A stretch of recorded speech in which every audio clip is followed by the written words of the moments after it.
ورجعنا لحضراتكم بعد الفاصل. محلك سرك يا ابو الشيف، ولكن الفاصل ده مختلف غير الفواصل الاخرى. معايا طبعا الاستاذه غاده ابراهيم. ازيك؟ منوره ست الكل. ازيك يا شيف احمد؟ اهلا وسهلا. وحشنا والله. منوره الشاشه حبيب قلبي. تحيه للساده المشاهدين. تحيه للساده المشاهدين، وانا مبسوطه ان انا موجوده النهارده مع الشيف احمد، وهعمل لكم النهارده حاجات حلوه قوي مفاجاه. ولا هتاكلها يعني ولا قولي لي بالظبط؟ يا عم هتشوف. هنشوف. هو هنا الميه تكدب. ده انت مدخلني من الدار للنار على التقليه على طول. في ايه؟ في حاجه كده؟ هتعمل لنا النهارده شوربه الحريره من المطبخ المغربي، وسالت لها ايه هتعملي شوربه الحريره. كان الرد ايه؟ كان الرد ان انا بعشق المطبخ المغربي وبحب الاكلات المغربيه جدا، وخاصه ان انا جدتي مغربيه. ايوه كويس. وبعدين شوربه الحريره دي تحديدا في الشتاء بتدفي جدا، وكلها مكونات طبيعيه مغذيه جدا جدا جدا. فيها العدس والحمص والبصل. عايزين نقول لحضراتكم قبل ما ندوق شوربه الحريره من الاستاذه غاده، عايزين نعرف الاول شفناها في اعمال ايه عشان نتذكرها. شفناها في مسلسل الصفعه مع الفنان شريف منير، ومسلسل النار والتين مع الاستاذ ياسر جلال فناننا الكبير، وابن موت مع الاستاذ خالد النبوي، واسمهان مع سلاف فواخر. طبعا الاعمال الكبيره دي جميله جدا، ده فن وابداع ونجوميه. عايزين نشوف النجوميه كمان في المطبخ يا استاذه غاده. يا عم ماشي، الميه تكدب الغطاس. طب عايزه مقادير شوربه الحريره ايه هي؟ تسمح لي اقدم بس مقادير شوربه الحريره على اصولها. اوكي. عندي حزمتين بقدونس مفرومين ناعم كده. كويس. حزمتين كزبره مفرومين ناعم برضو كده. حزمه كرفس مفرومه برضو ناعم. ايوه. كوبايه عدس بجبه، مش الاصفر، بجبه ابو جبه منقوع.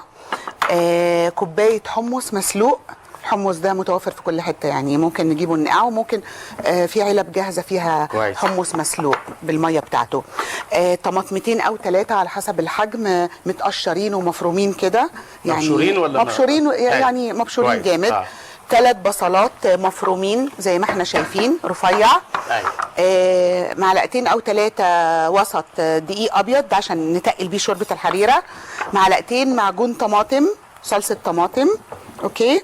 في ملح وفلفل اسود، ومعلقتين او 3 زيت ذره. هنعمل بيهم حاجه قدامكم.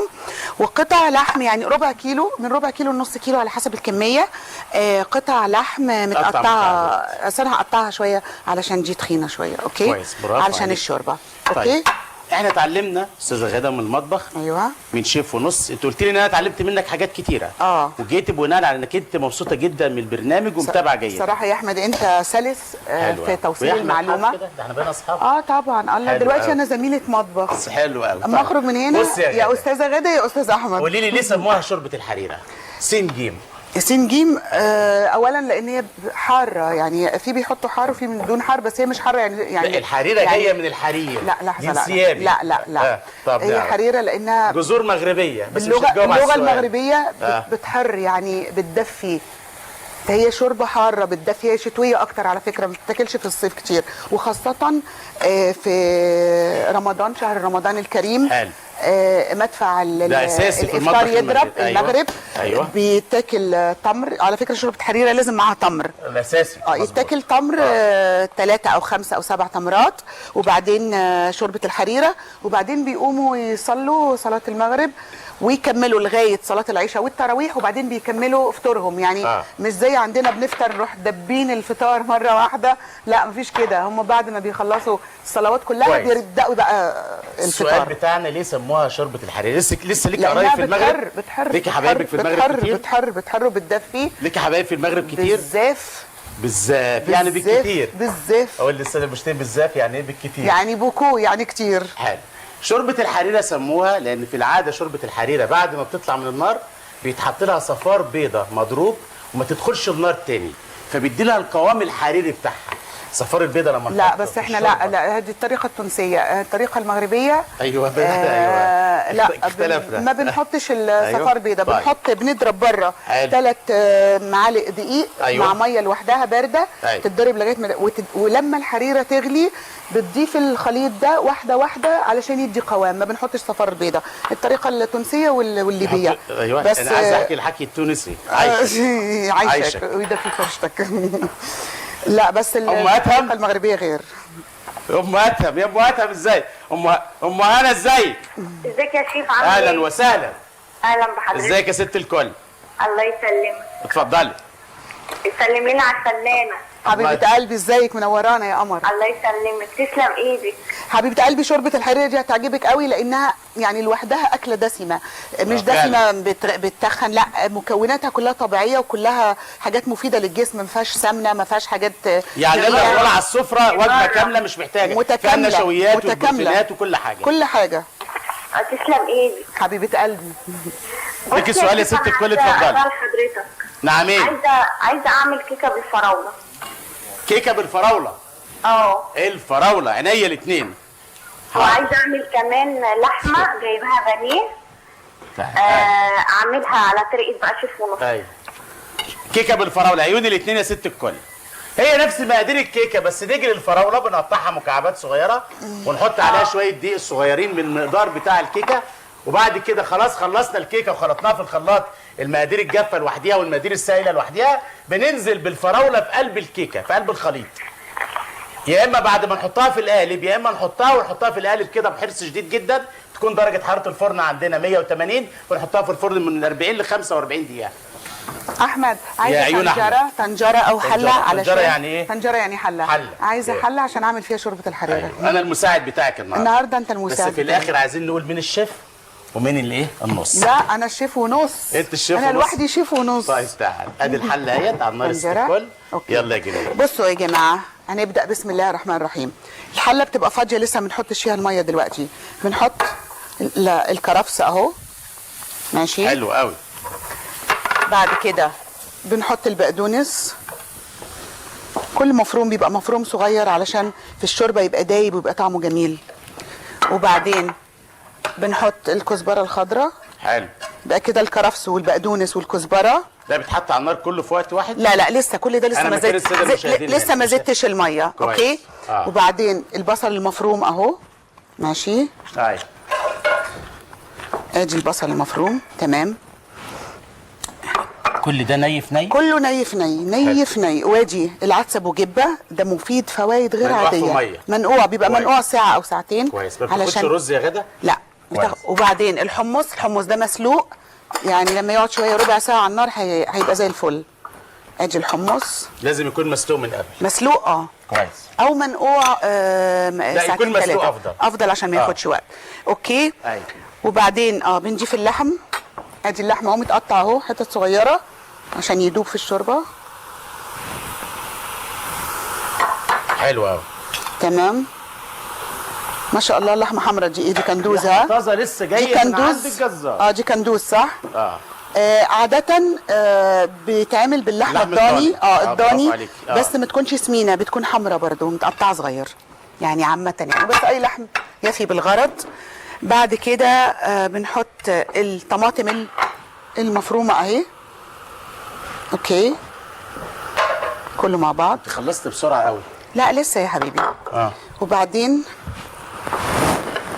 الطماطم أهي، المعجون الطماطم، معلقتين معجون طماطم.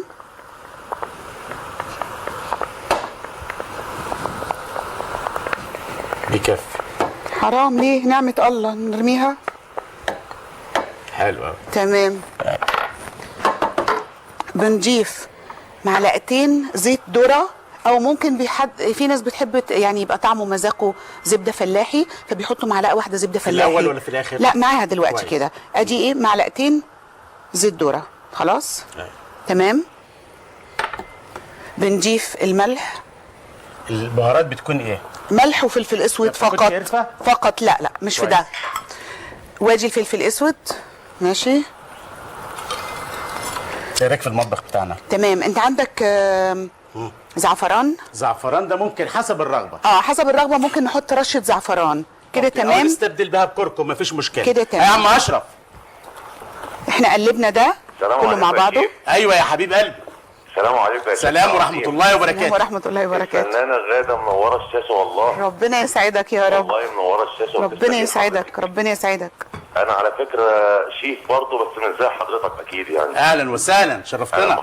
بس النهارده الشيف احمد مستغلني استغلال جامد على فكره. الشيف احمد ربنا يديله الصحه يا رب ويبارك له صحته.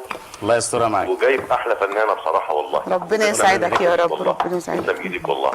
هي الشوربه ديت المغربيه غير الشوربه الليبيه يا شيف، في شوربه اسمها لا الشوربه الليبيه غير على فكره. الشوربه العربيه دي غير دي. دي غير دي خالص. وغير التونسيه وغير الجزائريه على فكره. وفي لان المغرب جوه المغرب نفسهم بيعملوا شوربه الحريره بطرق مختلفه، كل محافظه بتعملها بطريقه. عشان نبقى عارفين. زي عندنا كده مثلا. انا دلوقتي بس عايزه عشان اقول للمشاهدين دلوقتي هضيف الميه، المكونات كلها حطيتها يا شيف احمد. ايوه معاك. هزود الميه دلوقتي. معاك يا حبيب قلبي اتفضل. استاذن حضرتك يا شيف. انا معاك. ربنا يخليك. انا يعني عارف ان حضرتك عاوز شيف او عايز مساعد وانا عايز اشتغل مع حضرتك. يا باشا ده ليا الشرف، الله يسترها معاك. انا اسف والله. ايوه. اشرف سيب لي نمرتك بالكنترول وانا تحت امرك. عيوني الاثنين يا عم احمد علي لي الحراره دي بعد اذنك. دي العينيه حاضر. انا ضفت الميه انا ليه بضيف الميه بعد المكونات ما تتحط؟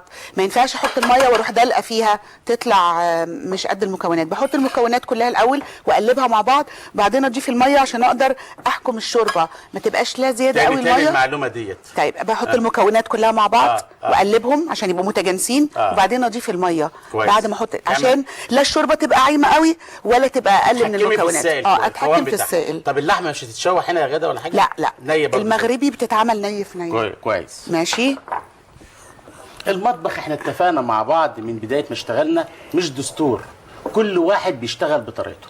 لو شفنا واحده غير غاده برضه هتيجي تعمل شوربه الحريره، اختها التوأم هتعملها، تقول لك تشوح اللحمه في معلقه من الزيت علشان ريحه اللحمه والبصله. بس مش موقع المغربي، مش المغربي بتختلف. اوكي من بلد لبلد تختلف. فعايزين نوصل معلومه للساده المشاهدين. ممكن يعني بص هقول لك حاجه يا شيف احمد، ولكن المقادير نكون زي ما هي. يعني مثلا الكسكسو مختلف طبعا من الليبي للتونسي للجزائري للمغربي اللي هو بلحم العلوش. عندك كل هو في الاخر اسمه كسكسو بس بيختلف طريقته من بلد للتانيه. مظبوط. يعني مش كل البلاد بتعملها زي بعض. مظبوط كلامك صح. سافا زيد قولي لي بقى شويه قبل ما نتكلم خلاص احنا عرفنا شوربه الحريره. قولي لي انت بتخش المطبخ اكله بتحبيها قوي تخش تعمليها تحب تاكلها كل يوم؟ بص عشان انا اسكندرانيه، انا لو كلت سمك كل يوم ما بملش. اسكندرانيه ولا مغربيه؟ لا يا عمي انا قلت لك جدتي مغربيه. يعني جذور مغربي يعني. جدتي حلو. بس النناه طيب بس كويس. قولي لي دخلت المطبخ عايزه تعملي اكله حلوه تعملي ايه؟ في اطباق سمك سريعه جدا بتتعمل في ربع ساعه. بما انك انت بتعشق الاسكندرانيه. فانا وبعدين الحاجه الوحيده اللي ممكن تاكلها بالليل في العشاء قبل النوم وما تحسش انه تقيل السمك. طيب. لو سمكيه مشويه، لو سمك متشوح جريل زيت وليمون. غطيها. انا تمام. انا مع حضرتك اهو. تعالى جبتها لي ساعديني بقى انا شويه. حاضر. ايوه جميل. قولي لي بقى دخلت المطبخ وعايزه تعملي اكله حلوه. ايه اللي ممكن تخش المطبخ وانت داخله تخش بحب يعني؟ بحب انا يعني ما يعني انا اجدع واحد يعمل طبق بيض يخش المطبخ يعمل طبق البيض. بجد ده هو طبق البيض على فكره بقول لك الشيف الشاطر اللي يعمل طبق بيض صح. طيب بص انا عشان نتفق مع بعض بس ما تستسهليش بالموضوع. طيب اديني فرصه. طيب انا مبدئيا ما بيفوتش اسبوع الا في ملوخيه وباميه. الله حلو قوي. يعني ملوخيه بتتعمل بقى بعمل ملوخيه بالجمبري، ملوخيه بالارانب، ملوخيه بريش الضاني، ملوخيه بالفراخ. ملوخيه الاكله الملوكي الجميله الملوكي الجميله. وبعمل باميه طبعا بحط فيها كام قرن الفلفل على كام فص الثوم وبتبقى الباميه الصغيره الزيرو. حلو. طبعا لازم ريش ضاني في الباميه. طيب الاكلات بقى السريعه اللي ما بتاخدش ربع ساعه سمك فيليه متقطع قشر بياض او بولتي. يعني عايزين نقول للساده المشاهدين انت بتحب المطبخ زي ما بتحب فنك قوي قوي قوي كويس أوي ولما يجي حد يتعزم عندك تحب تدخليه المطبخ تدبسيه يشتغل معاكي كده؟ لا ما بحبش حد. لا انا بعمل كل حاجه. في ستات ما تحبش حد من ضيوفها يخش المطبخ خالص. تجيبي لي طبق نحط فيه العجينه الجميله دي كده. ايه رايك في البسبوسه؟ اجيبه لك منين؟ السمبوسه من تحت من هنا. حفظت المطبخ عندي. انت جايه من قبل. انا جميله قوي. مدام ميرفت ازيك؟ ازيك يا شيف احمد؟ ايوه ست الكل انا معاك. حضرتك عامل ايه؟ كله تمام الحمد لله. انا بحب اشكر الفنانه اللي عند حضرتك النهارده فنانه غاده. الله يبارك لك يا ست الكل. ربنا يخليكي. الله يبارك لك. ربنا يخليكي منوره الشاشه كلها. تسلمي يا حبيبه قلبي تسلمي. تسلم ايدك على اللي انت بتعمليه بجد يعني. والله شوربه الحريره دي هتعجبكم جدا مفيده وفي الشتاء دلوقتي بقى مش عايزه اقول لك عامله ازاي. تسلم ايدك طبعا حبيبه قلبي. ممكن بقى اسال الشيف سؤال؟ اتفضلي تحت امرك. حضرتك عايزه طريقه العجينه اللي حضرتك عملتها دلوقتي لان انا هعملها لك كده تعرفي كلمه فيره كده. ايوه جدعه. نعم يا ست الكل انا معاكي. طريقه العجينه عشان انا ما حضرتهاش من الاول. عجينه الفطاير. ايوه. بص يا ست الكل، العجينه دي مهمه جدا وهتطلع مقاديرها على الشاشه دلوقتي. العجينه اهم من الحشو، لان العجينه دي لو نجحت معاكي هتريحك في حاجات كتيره في المطبخ. وعلى فكره ممكن تعملي الفطاير دي وتخليها في الديب فريزر وقت كبير، اسبوع 15 يوم، تطلعيها تقليها وقت اللزوم وتعمليها ضفيره زي ما انا شغال كده. مقادير العجينه 3 كوب من برافو، يسلموا الايادي، حلوه قوي. بس كده هتفك في الزيت. بص بقى، خلينا معايا يا ست الكل. بص اهو بترفعها. لازم تسحبيها السحبه دي كده. معايا يا ست الكل العجينه مقاديرها على الشاشه. اوكي اهوت كده زي الفل. ماشي. انت النهارده مبسوطه؟ حلوه قوي. بحب الطبخ. بتحب الطبخ. ايوه كويس. شفت العجينه نعملها فطاير مقليه متقرمشه. ايوه يا باشا. العجينه مقادير العجينه على الشاشه. هعمل الرز انا 3 كوب من الدقيق، 3 كوب من الدقيق مع رشه ملح ورشه سكر مع نص كوب من الحليب وربع كوب من الزيت. كل دول بيتخلطوا مع بعض. هتعملي لنا ايه يا غدا؟ هعمل الرز الله بسمتي. عليكي. ايوه أوكي. عايز اسالك بقى في الرز البسمتي. بس ضفتيش مره وعملت رز وشاط منك؟ ايه كان موقفك ايه؟ بنسى يعني، افضل سايباه. اصل ريحه البيت بتبقى شياط. بس بقيت اعمل ايه دلوقتي؟ اعمل تايمر، بوتاجاز تايمر، علشان لما انسى يروح دي منبهني. حلو. فخلاص اجري بسرعه بقى. كويس. انما ده العادي بتاعي يعني. حاجات كتير اتحرقت مش مني. مشكله، ده احنا في البدايه ممكن نتعلم ونعمل حاجات غلط، مش مشكله. عادي. كويس. يلا الرز الابيض نشوف مقاديره. تعالى شم الريحه. طبعا شم الريحه. تعالى شم. جميله. تعالى شم. الله. شم الريحه. ده بجد ريحه اللحمه كمان استوت معاه. مع الخضره دي. مع الخضره جميله جدا. تسلم ايديك. شامم. مش تقيله شويه ولا تحط لها ميه؟ لما ده نتحكم لسه. فيه. طيب كويس. ولسه هنحط الدقيق مضروب عشان القوام يمسك حلو شويه. أوي. يسلموا ايدك بجد، جميله جميله جميله. شايفين شوربه الحريره؟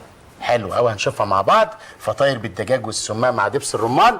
بنقدم معاهم طبق رز ابيض بسمتي ساده، كانها اكله ملوخيه. بتحب الرز الابيض صح يا غدا؟ لا، في ناس بتحب يعني جنب منه رز ابيض بسمتي. او رز بشعريه. وفي ناس وفي ما بيعملوش شعريه في المغرب يعني.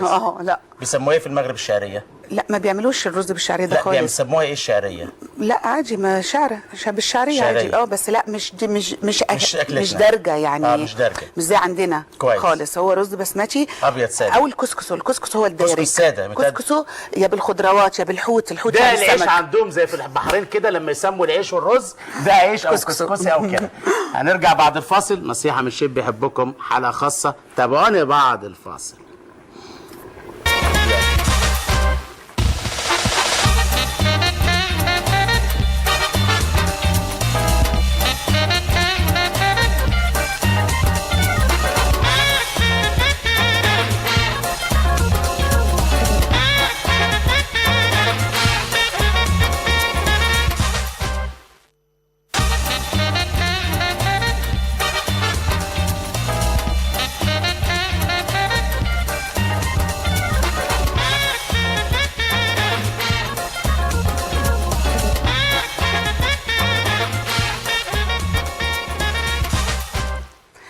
ورجعنا لحضراتكم بعد الفاصل. محلك سرك يا ابو الشيف. عايز اعمل بقدر الامكان اكبر عدد من السمبوسه بالدجاج، لان ممكن بعد ما ناكل واحده ناكل الثانيه والثالثه والرابعه. قولي لي يا غاده، انا دلوقتي بس عايزه اقول للمشاهدين الكرام، انا حطيت ميه سلقت فيها الرز البسمتي اهو موجود قدامكم. هطلعه بعد ما يبقى الدنتي شويه يعني مش مستوي جامد. بيعض سنه حسب يعني بيعض الرز. يعني بيقرش شويه. مش بيقرش، بيعض يعني مش مستوي قوي. بيقطم شويه. ماشي. هصفيه واحط الزيت ذره او زيت زيتون زي ما الناس بتحب، واحطه فيه بعد كده علشان يستوي. بس كويس. انا بقول لهم انا عملت ايه. حطيت ميه وسلقت فيها الرز البسمتي بعد ما يطلع. طيب انا حطيت ملح. ورق لورا واي حاجه. حطيت ملح هنا دلوقتي فيه. طيب كويس. غطيها بقى عشان تستوي معاكي بسرعه. ماشي. حلو قوي. انا عايزه معلقه نضيفه اقلب فيها. ماشي. قولي لي يا غاده، ايه اعمالك دلوقتي اللي انت مشغوله معاها؟ انت بقالك قد ايه بتقولي غاده تعالي غاده تعالي؟ كنت فين انا؟ في اسكندريه. بعمل ايه بقى؟ بعمل ايه في اسكندريه؟ ايوه ده اللي عايزين نعرفه. طيب انا كنت في اسكندريه يا سيدي، بعمل مسرحيه انتاج وزاره الثقافه المصريه تبع البيت الفني المسرح. اسمها ليلى اسكندراني. الله. كاتبها استاذ ابراهيم عبد الرازق مع ابي احمد. بنقول له ابي احمد يعني ابي احمد ماهر. ده كل الوسط الفني بيقول له ابي احمد. ف دي استعراضيه غنائيه أيوة. مكتوبه خصيصا لاسكندريه. وكنا بنقدم فيها تراث اسكندريه اللي ما حدش يعرفه حتى الان، يعني اسكندريه الجميله اللي عشان اسكندرانيه فمتعصبه قوي البلدي. وكنا بنقدم اغاني لايف في البيراميد التونسي وسيد درويش يوميا على المسرح. كويس. فالمسرحيه الحمد لله يعني كنا رايحين نعرض اسبوعين بس، اقبال جماهيري مدوا لنا 15 يوم كمان بقينا 30 يوم. بناء على الاقبال الجماهيري بقوا 45 ليله عرض. فالحمد لله رب العالمين نجحنا في ظل الاوضاع دي. بقول لك جمهور اسكندريه ده احلى يعني احلى جمهور ممكن تشوفه. لا بيهمه نوات ولا مطر ولا برق ولا رعد ولا اي حاجه في الدنيا. بينزل يحضر يقطع تذكره، جمهور ذواق. فانا بجد بقدم التحيه لاهل اسكندريه وجمهور اسكندريه، لانه بجد يعني البلد دي والجمهور ده فوق راسي. بيحترم المسرح قوي بيحترم كل الفنون. صراحه. قولي لي ايه الجديد كمان؟ حابه بقى عبرك يا شيف احمد اوجه التحيه للاهلي في المغرب. ايوه. حياه جبران وثريا جبران واولادها الجمال وكل اصحابي وكل حبايبي وكل اهل المغرب. الشعب المغرب كله يعني بجد. اولا سيب من ان اكلهم حلو جدا وصحي جدا. المغاربه طيبين جدا وبيعشقوا الشعب المصري، بيعشقونا عشق بجد يعني. وانا يعني مش عايزه اقول لك انا يعني مش عشان جذوري بس فيها مغرب، انا بعشق المغرب. كويس. وعشان كده انا عامله لكم النهارده حريره مغربيه. كويس قوي. يسلم ايدك. تسلم ايديك يا حبيبي. انت عندك اصحاب كتير، انا عرفت انك بتعشقي المطبخ الاردني كمان. الاردني بس اكلاتهم تقيله. زي المنسف مثلا. المنسف لسه صاحبتي دكتوره رولا جرادات، هي بتدرس دكتوراه هنا. عازفه قانون معروفه في الاردن. موجوده بتعمل ماجستير ودكتوراه. لسه عامله منسف اول امبارح نسفتنا. هي عاملاه في البيت. تحيه لرولا جرادات. دكتوره رولا يا رب نبارك لك بالدكتوراه باذن الله. عملته في بيتها هنا. كويس. في الزمالك. عملت لنا منسف مش عايزه اقول لك عامل ازاي. كويس ان في نجوم مع وقت شغلهم ده والزحمه بيخشوا المطبخ يشتغلوا. ام حبيبه ازيك؟ السلام عليكم. السلام ورحمه الله وبركاته. ازي حضرتك يا شيخ؟ ازيك يا ست الكل؟ ارحب بالفنانه غاده حبيبه قلبي. ربنا يبارك لك يا رب. الله يسعدك يا رب. الله يسعدك يا رب. منوره الشاشه حضرتك. تحت امرك. ربنا يخليكي. اتفضلي. في سؤال بس يا شيخ. اتفضلي يا ست تحت امرك. البشاميل بالله عليك كده غدا تعالي. بعمله مش بيطيب من فوق، بيبقى زي ني كده. البشاميل علشان بيبقى سميك معاكي شويه، انت بتعمليه لايه؟ للمكرونه. ما ديش ماشي. للمكرونه. دايما لما نعمل البشاميل للباستا اذا كانت مكرونه نجريسكو او مكرونه بالبشاميل، خلي البشاميل بتاعك يكون خفيف شويه، لان معاه نشويات اللي هي المكرونه. عكس ما بتعمليه للخضار. ممكن سؤال للفنانه بالله عليك معلش؟ نعمين. تحت امرك. ربنا يخليكي يا فنان. ممكن اسيب لك رقمي بس بالله عليك هسالك على حاجه بس. عيوني يا قمر عيوني. تحت سيبوا لي في الكنترول وتحت امرك. ربنا يخليكي بس هخلص الشوربه. حلو قوي. احنا دلوقتي بتسخن الزيت يعني عشان نفسي اقول لهم على الشرب. لو يعني اللي قاعدين هنا اكيد شامين شوربه الحريره عامله ازاي. ده جامد. انا الريحه في الاستوديو جميله جدا. يعني مش عايزه اقول لكم. شوف اللي بيعمل يعني. اكله بيشكر فيها ازاي. لا والله ده تسويق يا شيف احمد. شامم الريحه ولا لا؟ ده بجد والله. ريحه الكزبره جامده جدا. كزبره والبقدونس والكرفس. الخضره لما بتتحط بص الجمال بتكون اجمل بكتير. الله يا جمالك يا غدودو. قولي لي في المغرب لما نقول حاجه جميله قوي نقول ايه؟ عايزين نعرف المصطلحات ديت. زوينه بالزاف. تحمق. يعني تجنن. تحمق جاي من الحماقه. تجنن. زوينه مزيونه بالزاف. الله حلو. اعملي لنا دول بايدك كده يا جدع. صافا. هنحمر شويه على فكره ممكن الفطاير دي يتاكل معاها سلطه زبادي تبقى جميله جدا. ما انا عارفه. اجيب لك طبق تعملي فيه الدقيق ده. عايزه مضرب سلك بعد اذنك. عشان انت جايه في الطريق على التليفون في مضرب سلك، في مطبخ ما فيهوش مضرب سلك. انا معاك اهو. يعني صح قلتي. ايوه. هنحط دول كلهم. لا بس اناف وشويه ميه عليهم بارده. حلو قوي زي الفل. حط شويه ميه هنا. ايوه كده. انت المساعد بتاعي دلوقتي. انا المساعد ليا الشرف طبعا. ست الكل. اشتغل يا شيف احمد. لا ده انت جميل يا شيف والله. ليه مش ممكن نحط نشا بدل الدقيق يا غدا في الشوربه؟ لا. استشاره اعلاميه يعني. لا ما ينفعش. دقيق عشان يعمل قوام. القوام. النشا مش بيعمل قوام؟ بيعمل بس انا حابه الدقيق مع الحريره. يعني عايزين نوضح للساده المشاهدين لو ما فيش دقيق يحل مكانه النشا. الله. شفت المفاجاه ليكي مفاجاه معانا النهارده بقى. مين؟ مفاجاه كبيره قوي. إيه؟ اختك داليا معانا على التليفون. دودو يلا استقبل يا يا داليا. دودو داليا معانا. ايوه ايوه مساء الخير عليكم. مساء النور. مساء الفل حبيبه قلبي. ازيك يا شيف؟ اهلا وسهلا. انت منورانا. منور. اختك الله منورانا يخليك، معانا انت هنا. منور. شاطره في المطبخ شاطره زيها كده في المطبخ. لا عامله شوربه الحريره بالجنة. داليا 15 سنه عايشه في دمشق. آه. بتطبخ كل الاكلات السوريه اللي ممكن تتخيلها في حياتك. بجد كل الله الأكلات. عليك. اشهر اكله بتعملها سوري ايه؟ يبرق. دي اكله تقيله قوي وجامده قوي. صعبه دي شويه انا عارف، زي حراق صباعه كده. ايوه ايوه داليا اللي باللبن اسمها ايه؟ شكريه. شكريه ولبن امه. وكبه عارفه لبن لبنيه. امه؟ ليه سموه لبن امه؟ هي عارفه كل حاجه هي قول لها عارفه. ما ده سوري. ايوه برافو عليك. نحط الدقيق دلوقتي.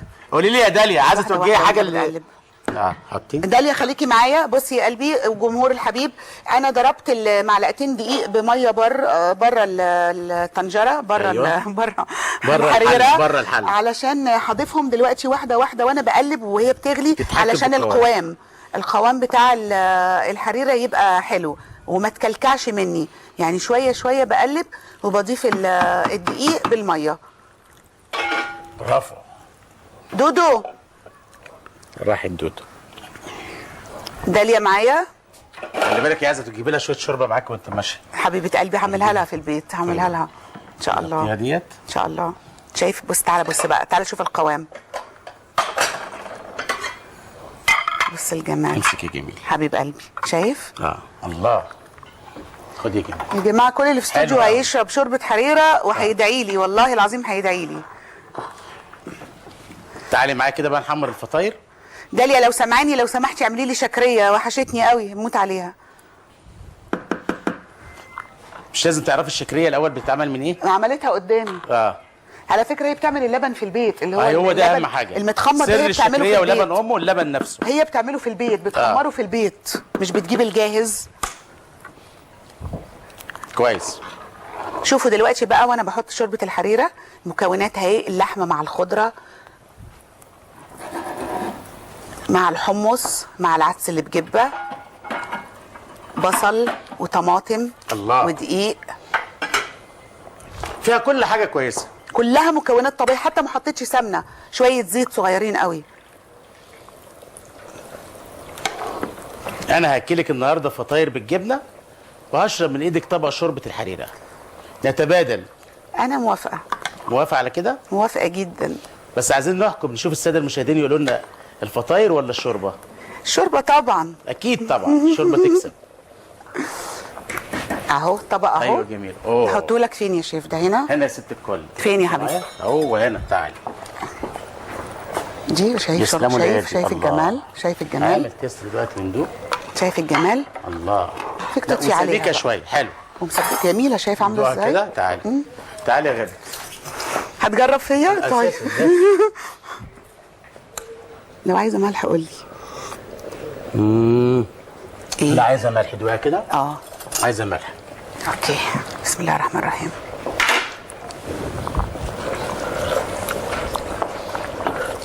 الله. شويه ملح. شويه ملح بس ايه؟ ممتعه. جميله جميله ممتعه يا جماعه. ملح فين؟ ممتعه. بس تمام.